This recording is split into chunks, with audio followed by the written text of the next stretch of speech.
Olá, assombrados! Eu sou Ana Paula e vou contar um relato para vocês neste tipo ao vivo de hoje. E aí, tudo bem? Eu espero que esteja tudo bem.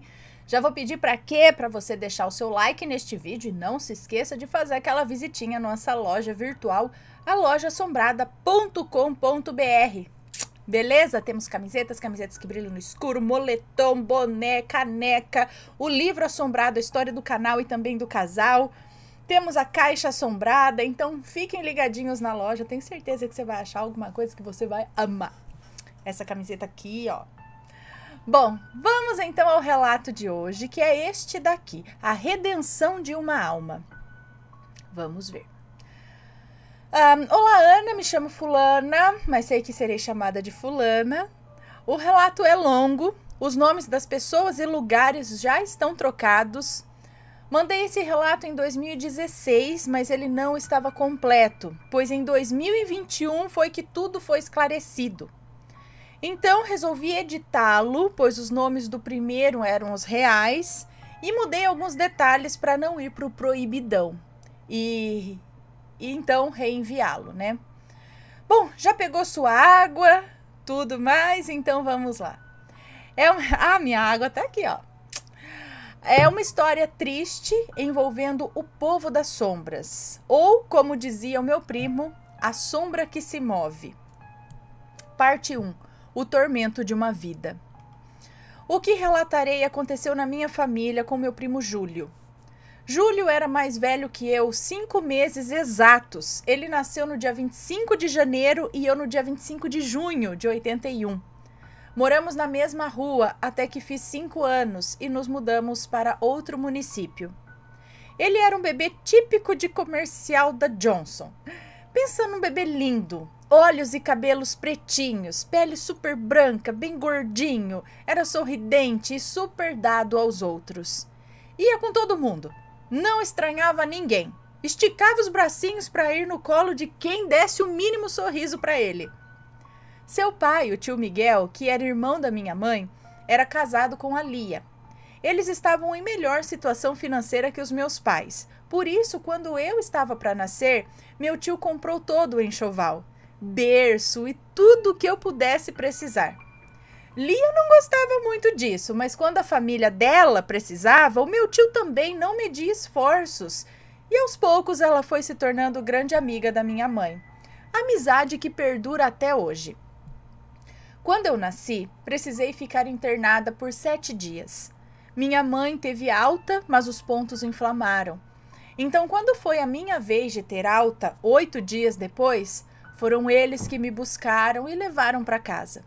Cuidaram de mim e da minha mãe, e eu tenho e sempre tive muito amor por eles. Por isso, essa história me doía na alma. Hoje não dói mais. Como disse, Júlio era muito dado e já ia completar 2 anos em janeiro. Em dezembro, mudou para casa ao lado um casal novinho, recém-casados, sem filhos, muito simpáticos, Carlos e Rebeca. Ele com 26 anos e ela com 22. Era véspera de Natal e minha tia estava organizando a ceia na casa dos pais dela, que ficava na rua de cima. E ao voltar em casa para buscar alguma coisa que ela esqueceu, viu Rebeca lavando a frente da casa. Ficou ali conversando com a moça, conheceu seu esposo e um tempo depois, meu tio veio atrás dela para saber o porquê da demora. Conheceu os vizinhos também e os chamou para passar a noite de Natal com eles, já que não tinham família na cidade e iam ficar sozinhos. E eles aceitaram. Por volta das 7 horas, então, meu tio foi buscar o casal e, chegando na casa, foi logo mostrar o Júlio para eles. Ana, minha tia diz que nunca viu essa criança chorar tanto. Assim que ele viu o casal, ele fez cara de choro. Não aceitou ficar no colo de nenhum deles e não parava de chorar, dando os bracinhos para ir de colo em colo para o mais longe possível do casal. Ninguém entendeu nada e ficou até aquele clima meio estranho, porque o Júlio cumprimentava até as pombas na rua e, sem motivo, abriu o berreiro para um casal aparentemente simpático e bonito. Bom, o tempo foi passando. Rebeca frequentemente ia na casa da minha tia ou elas ficavam conversando pelo muro. Mas o Júlio não ia com ela por nada. Já com o marido dela, o Carlos, Júlio até brincava. Ele não era muito dado, mas era melhor com ele do que com a Rebeca. A criança sente quando tem algo mal por perto, né? Júlio já estava agora com 5 anos e a Rebeca já havia engravidado e perdido 2 bebês nesses 3 anos que morava lá. E foi nessa época que ele, o Júlio, começou a relatar que via uma sombra se mexer no quarto e que essa sombra sussurrava. Mas ele não conseguia entender o que era. Tinha muitos pesadelos quando conseguia dormir, pois lutava até cansar contra o sono. Tia Lia estava grávida de novo, agora de uma menina, e meus tios não davam muita atenção ao que o Júlio falava, pois achavam que era ciúmes da bebê que ia nascer e que ele só queria chamar a atenção. Mas mesmo depois do nascimento da bebê, as coisas não melhoraram. Muito pelo contrário. Eu devia ter uns 7 anos. Já morava em outro município quando ouvi falar a primeira vez sobre vultos. Minha mãe estava conversando com meu tio e ele estava dizendo que Júlio tinha piorado muito. Já fazia alguns meses que não íamos na casa deles, pois naquela época não tínhamos carro e para ir lá eram 2 horas de viagem. O tio Miguel dizia que agora Júlio ficava horas parado ao lado do berço da irmã. Às vezes segurando uma vassoura ou qualquer coisa que encontrasse, dizendo que estava protegendo a irmã daquela sombra. Ele não permitia que ninguém apagasse a luz à noite e tinha sempre um abajur aceso em cada cômodo da casa, pois dizia que isso afastava a sombra e só assim ele conseguia dormir. Mas acordava à noite, pelo menos umas 3 vezes. Mas ele acordava à noite pelo menos umas 3 vezes por semana aos gritos e dizia que a sombra estava em cima dele, que segurava os braços e as pernas dele, que o sufocava. E isso começou a acontecer constantemente. Mesmo de dia, ele dizia que via as sombras querendo entrar pela janela e apontava para lugares claros. E o horror estava estampado nos olhos dele. Quando isso acontecia, a bebê acordava aos berros também por causa do susto que levava. E a Rebeca prontamente se oferecia para cuidar dela, enquanto os meus tios cuidavam do Júlio. E quando ele via que ela estava levando... E quando o Júlio via que a Rebeca estava levando a bebê, ele se desesperava ainda mais, dizendo que ela ia roubar a bebê, que ela era ruim. Chegou a dizer uma vez que ela era o diabo. Meus tios não sabiam o que fazer. A essa altura, a tia Lia já estava desesperada. Ela estava magérrima, com olheiras profundas, exausta de ver o Júlio sofrendo aquele horror e não podendo ajudá-lo. O levaram em igrejas, em benzedeiras, centros espíritas, fizeram sessões de limpeza na casa, na tentativa de expulsar os demônios que estavam atormentando a vida dele. Mas nada resolvia. A cada dia era um dia de agonia. O que intrigava os meus tios é que ninguém, absolutamente ninguém, sentia ou via nada na casa. Nenhuma presença, nenhum mal. E aos 10 anos, os médicos o diagnosticaram com esquizofrenia severa e passaram a medicá-lo com remédios extremamente fortes. Meus tios passaram a acreditar que não era nada espiritual, e sim da mente mesmo, que realmente era uma doença que causava alucinações. E não tenho muitas lembranças dele nessa época, pois ou ele estava dormindo, ou assistindo TV, ou dopado. Ou seja, acordado, mas completamente alheio ao que acontecia. Meus tios quase não saíam e não recebiam muitas visitas. Ele não conversava, era muito fechado, nunca queria ninguém perto dele, tomava muitos remédios e às vezes, do nada, dava um ataque de fúria, fazendo com que qualquer visita fosse embora. Ele não gostava de ninguém diferente na casa. Nas raras vezes que o visitamos, mesmo dopado, ele ficava com o olhar parado em um canto e se encolhia, fechava os olhos e muitas vezes chorava em silêncio. Mas se via o medo que estava sentindo. Eu sentia um aperto no coração em vê-lo daquele jeito e não fazia ideia do que acontecia, pois os adultos não falavam o que ele tinha, só diziam que era uma doença da cabeça que o fazia ver coisas que não existem. Logo, uma criança vai pensar o quê? Ele é louco. Né? Pensava que ele era louco. O tempo passou e nada das coisas melhoraram. Aos 15 anos, ele começou a ter crises de pânico muito piores. Os remédios já não faziam mais efeito sobre ele e muitas vezes apareciam arranhões por todo o corpo. E ele dizia que a sombra estava maior e agora conseguia tocá-lo. E os ataques estavam cada vez mais frequentes.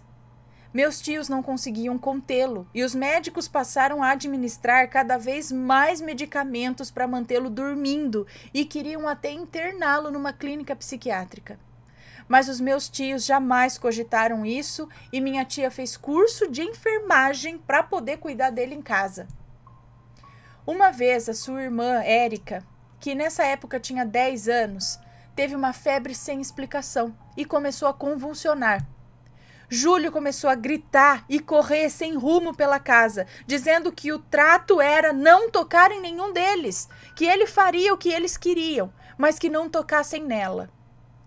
Minha tia conta que no mesmo instante a convulsão parou.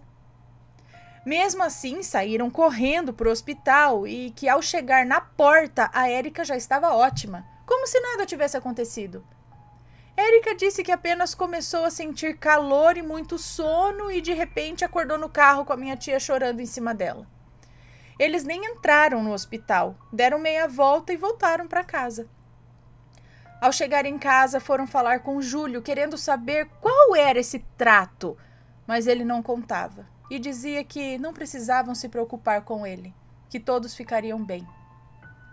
Minha tia conta que ele estava com o semblante calmo e sereno, e ela, coitada, só chorava e orava.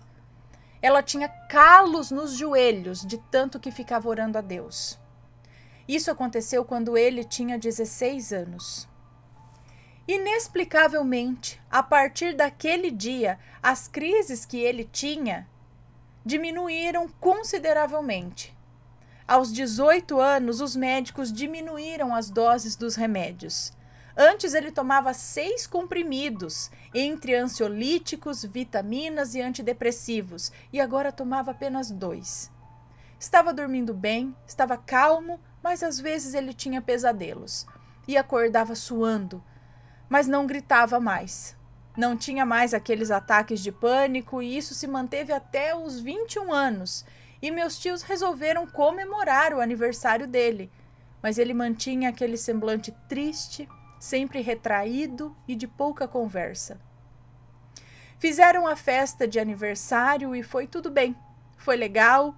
Eu fui na festa, todos se divertiram, todos estavam muito alegres com a recuperação dele. Parecia que tudo estava bem. Eu me casaria no mês seguinte.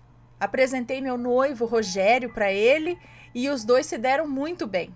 Era até estranho de ver aquela cena porque o Júlio não conversava com ninguém e também não conversava com ninguém. E depois que fomos embora, o meu noivo me contou que eles tanto conversaram. A certa altura da conversa, que envolvia desenhos animados, a minha tia gritou que cortaria o bolo em 5 minutos. O Rogério contou que a expressão do Júlio mudou e ele falou: "Eu posso me abrir com você?" E ele falou assim, ele falou assim: "Eu posso me abrir com você. Eu vejo a luz à sua volta. Eles acham que eu sou doente, mas é aquela desgraçada que trouxe tudo isso para minha casa."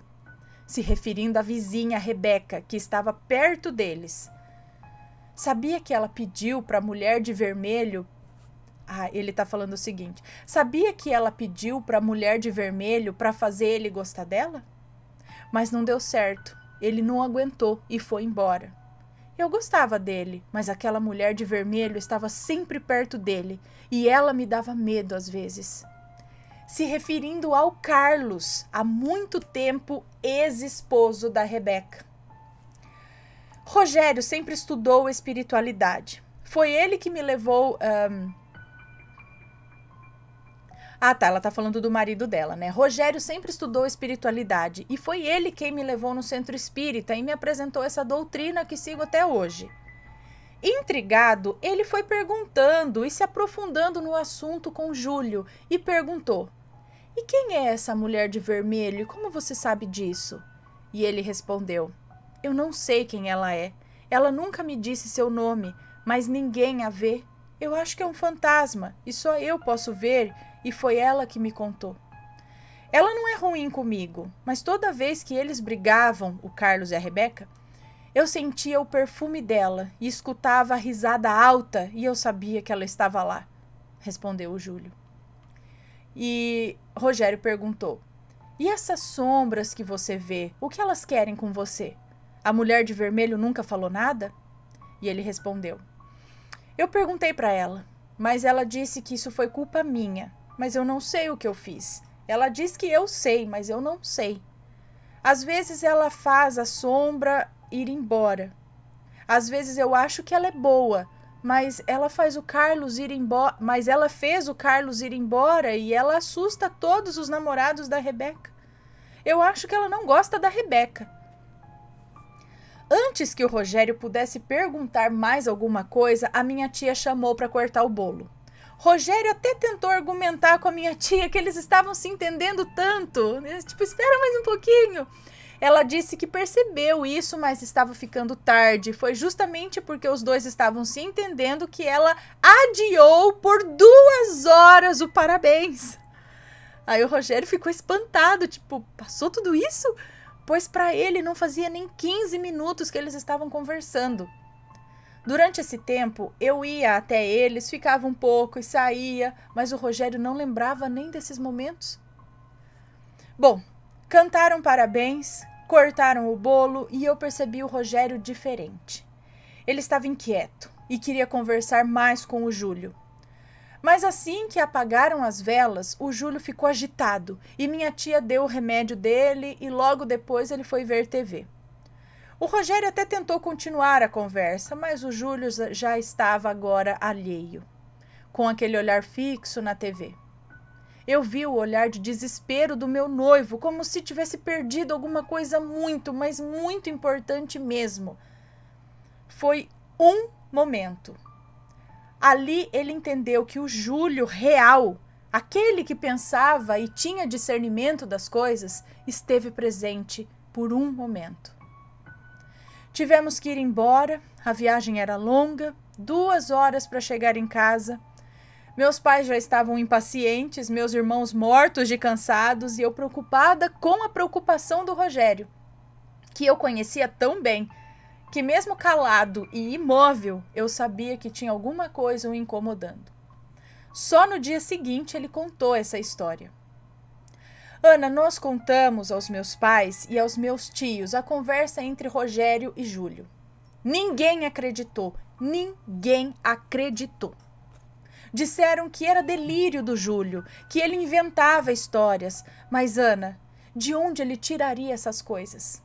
O Júlio sequer frequentou a escola, porque ele não tinha condições para isso. O que ele sabia de ler e escrever foram os meus tios e a minha prima que ensinaram a ele. Ele nunca frequentou a escola. Ele só assistia desenho ou estava dormindo. De onde ele tirou a mulher de vermelho? Eu e o Rogério pensamos como loucos. Eu e Rogério acabamos passando como loucos também. Mas nós sabíamos quem era a mulher de vermelho. Eu creio que era uma pombagira, talvez. Mas não tínhamos noção se ela realmente ajudava ou atrapalhava. E não sabíamos dizer o que eram essas sombras e por que atormentavam o Júlio desde pequeno. Fomos totalmente desacreditados por todos. Tentamos por diversas vezes conversar com os meus tios, mas fomos totalmente ignorados. Acabamos entregando nas mãos de Deus. Era o que podíamos fazer. 3 meses se passaram e os pesadelos continuavam, mas com menos frequência. Quando aconteciam, os meus tios iam até o quarto para despertá-lo, pois ele começava a gemer alto. Então eles o acordavam e logo em seguida ele voltava a dormir. Numa dessas noites, o meu tio entrou no quarto para despertá-lo e então ele viu a sombra pairando sobre o Júlio, a mais ou menos 1 metro de altura, e era do mesmo tamanho do Júlio.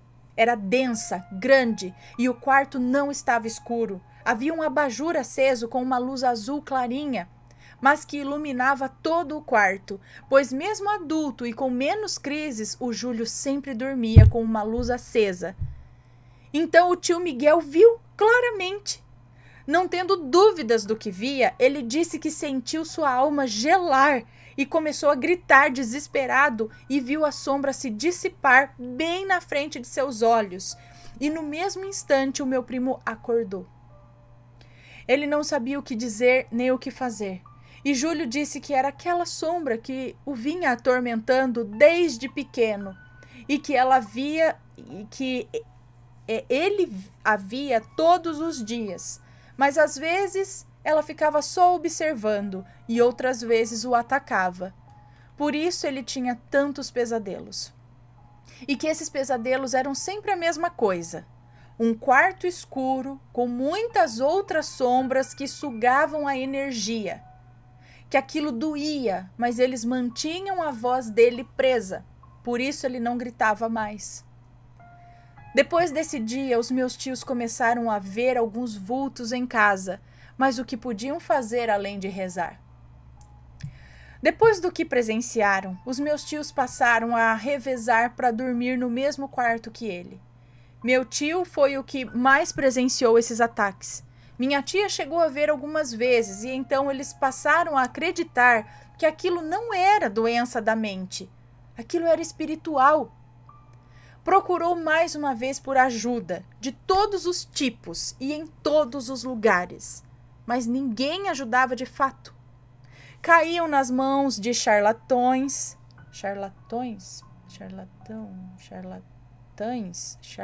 não sei. Caiu nas mãos de charlatões que pediam dinheiro e depois sumiam. Algumas pessoas que até conseguiam ajudar na limpeza da casa, mas nunca na expulsão daquela sombra. Como que ninguém via aquilo? Como ninguém dava uma explicação do porquê aquilo acontecia com o Júlio? O que aquela sombra queria? Por que nenhum médium, pastor, pai de santo ou qualquer outra religiosidade via nada na casa? Ninguém dava uma resposta. Eu e o Rogério tentamos conversar com o Júlio, mas sem sucesso. Ele não queria falar sobre isso. A cachorrada.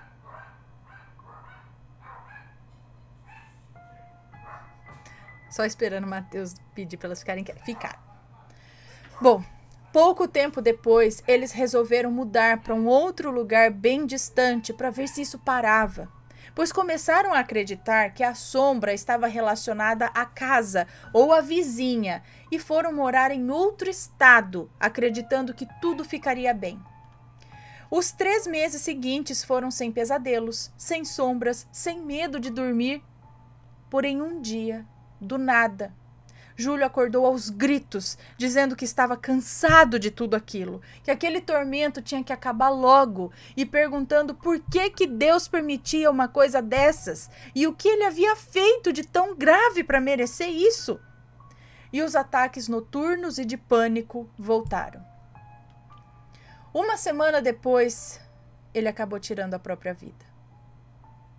Júlio não sabia escrever muito bem, mas deixou um bilhete escrito. Desculpa, pai, mãe e Érica. Eu cansei, mas eu vou ficar bem. A depressão tomou conta de todos. Meus tios se revoltaram, mas nunca contra Deus. Passaram a procurar respostas, mas nunca encontraram. É uma história triste e longa, mas precisava contar isso. Meus tios passaram anos acreditando que o filho sofria de uma doença mental.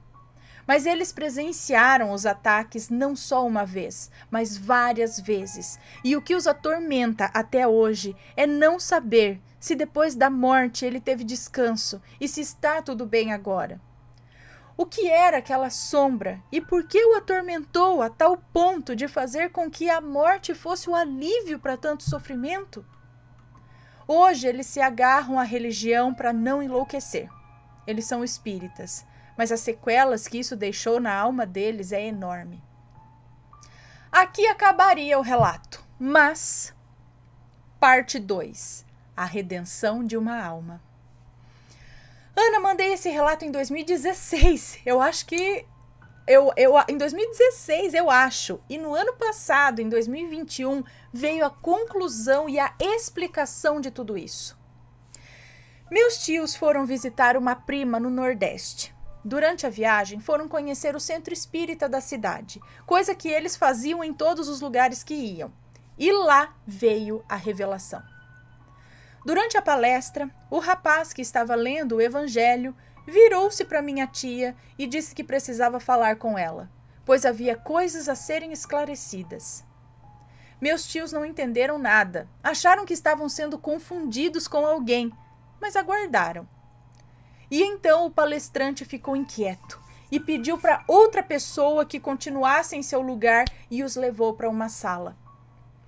Ele pediu que os meus tios se sentassem. Colocou uma cadeira em frente a eles e fechou os olhos, fez uma prece silenciosa. Logo entraram mais 4 pessoas, 2 homens e 2 mulheres. Fecharam a porta e se colocaram em volta deles, formando um círculo. Todos com as mãos estendidas em oração silenciosa.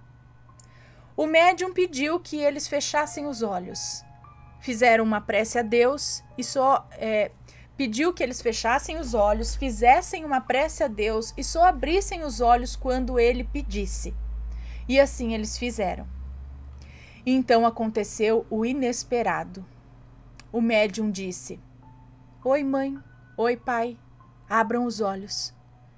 Júlio estava na frente deles. "Júlio, meu filho, como você está aqui?" E ele disse: "Mãe, pai, como é bom ver vocês.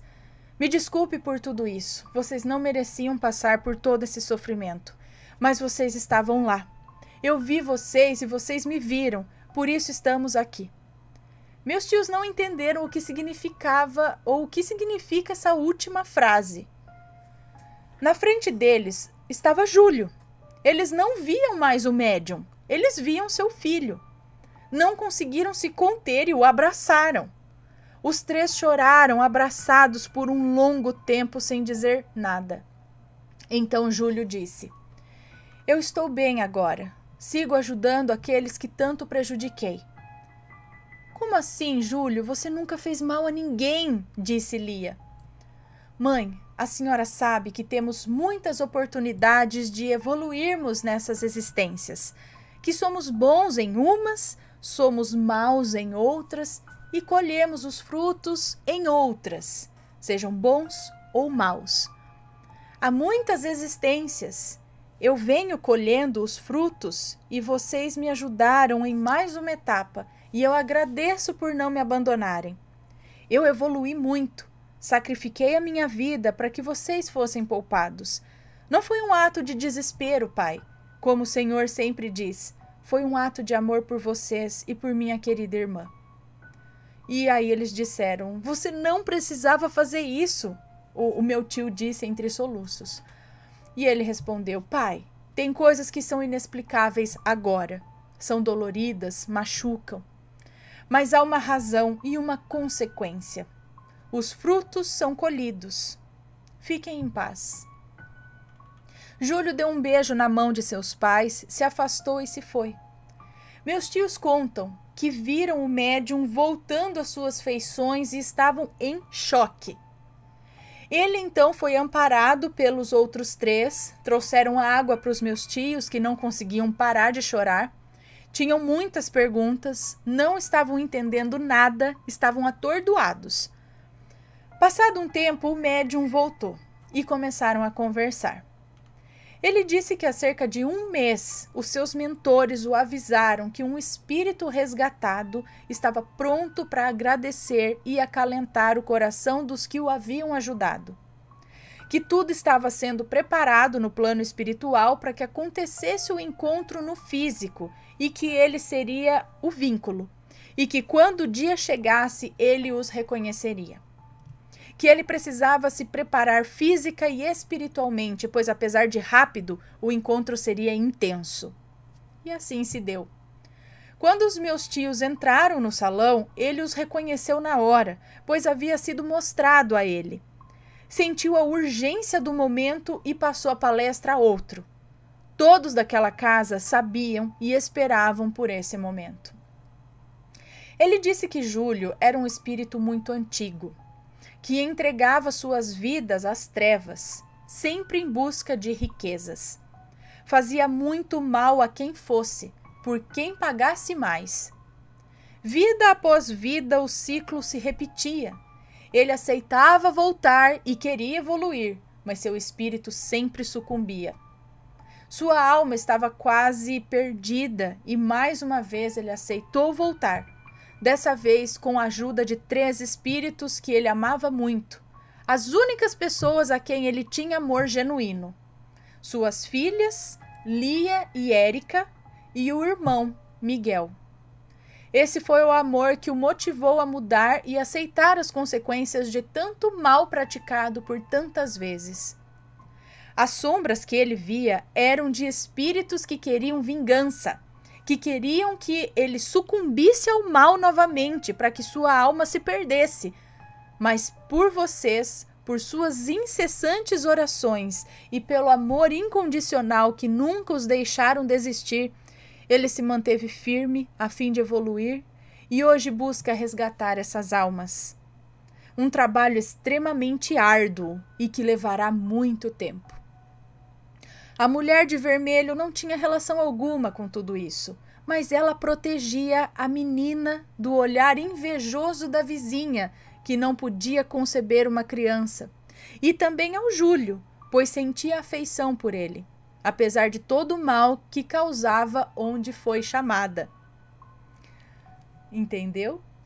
A mulher ali, acho que a Rebeca realmente fez algum trabalho, talvez de amarração para o marido. A Pombagira foi lá, mas a Pombagira não, ela protegia os vizinhos, protegia a irmã dele, então, e ele, mas não dava um regacinho ali na casa do lado por motivos óbvios. Acho que é isso, se entende direito. Então, apesar de todo o mal que causava onde foi chamada, ela tinha afeição por ele e os protegia. E o médium continuou dizendo: Júlio está bem, ainda há muito o que evoluir e sente uma enorme gratidão a vocês e vocês podem seguir em paz, pois sua missão nessa existência foi cumprida. Que Deus os abençoe. Ele se levantou, despediu-se e saiu. Só então os meus tios perceberam que havia mais 2 médiuns, um de cada lado, em oração. Eles não sabiam se riam, se choravam, se ficavam ou iam embora. Minha tia tremia igual vara verde, de tanta emoção, e o meu tio só sabia agradecer. Alguém pode pensar que isso foi armação, ou que ele sabia de toda a história da família, mas, gente, como? Eles nunca foram nesse estado, muito menos nessa cidade.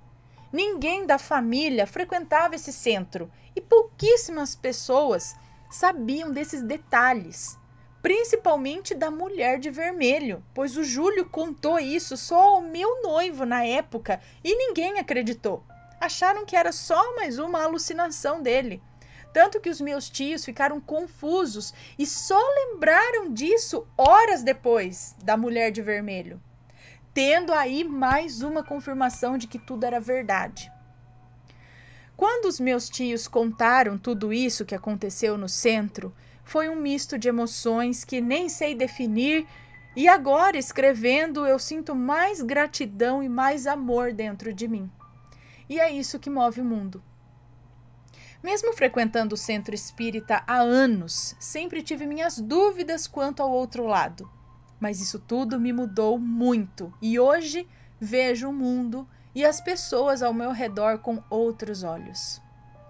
E é isso. Obrigada por ler esse texto imenso e até o próximo relato.